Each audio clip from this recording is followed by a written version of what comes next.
नमस्कार। चलिए, आज ना एक ऐसी दुनिया की सैर करते हैं जो 2000 साल पुरानी है, लेकिन जिसकी कहानियां, जिसके किस्से आज भी उतने ही ताज़ा हैं। जी हाँ, हम बात करने जा रहे हैं संगम साहित्य की। ये दक्षिण भारत की प्राचीन तमिल भाषा का एक, कह सकते हैं, बहुत बड़ा खजाना है। और देखिए, इसे यूं ही तमिल साहित्य का ऑगस्टिन युग नहीं कहते। इसके पीछे एक वजह है। ये जो उपाधि है ना, ये इसकी महानता, इसके सांस्कृतिक महत्व को दिखाती है। ये सिर्फ कविताएं नहीं थी, नहीं, ये तो एक पूरे के पूरे दौर की आवाज थी। तो सवाल तो यही उठता है ना, कि आखिर इस 2000 साल पुराने खजाने के संदूक में है क्या?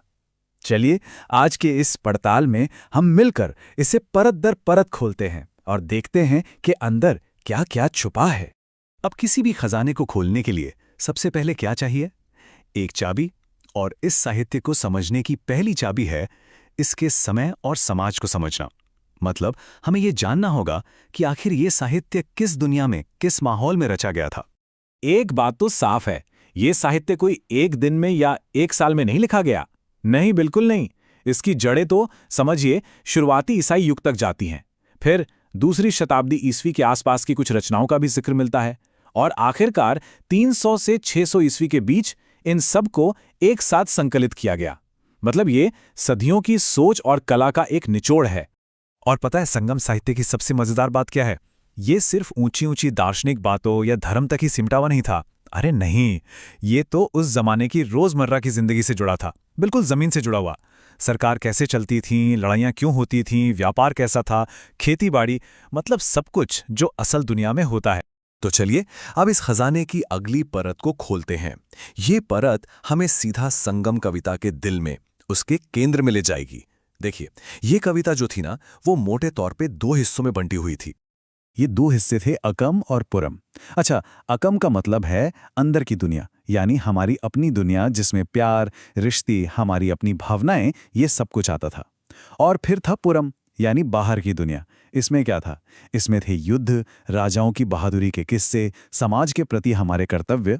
तो ये जो बंटवारा है ना, ये दिखाता है कि उस समाज के लिए एक इंसान की निजी जिंदगी और उसकी सामाजिक जिम्मेदारी दोनों कितनी जरूरी थी।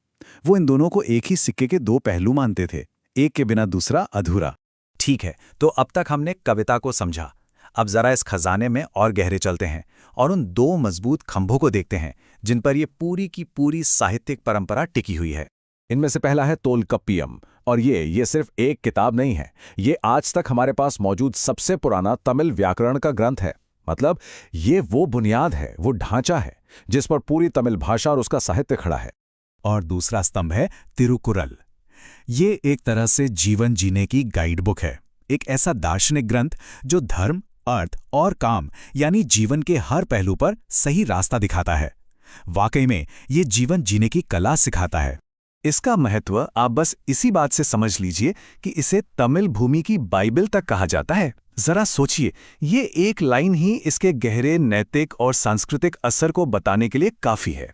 चलिए, अब वक्त आ गया है इस खजाने के सबसे कीमती जवाहरात देखने का। वो हैं इसके महान महाकाव्य।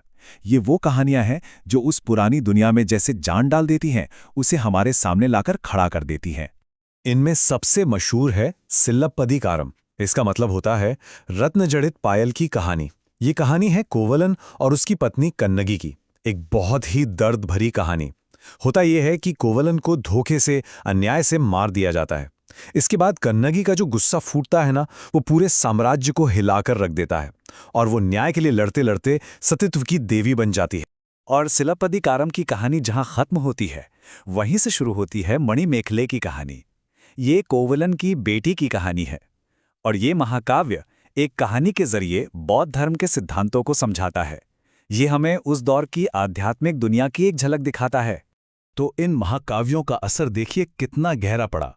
एक तो कन्नगी को देवी मानकर उनकी पूजा शुरू हो गई, जिसे पत्नी पंथ कहते हैं। और दूसरा, ये महाकाव्य हमें उस दौर की कला, संगीत, नृत्य, इन सब के बारे में भी बताते हैं, जो जानकारी शायद कहीं और नहीं मिलती। तो आखिर में हम क्या कह सकते हैं? यही कि संगम साहित्य सिर्फ कुछ पुरानी कविताएं या कहानियां नहीं है। नहीं, ये तो एक आईना है जिसमें हम उस वक्त की इंसानी भावनाओं को, समाज के ताने बाने को और न्याय की तलाश को देख सकते हैं।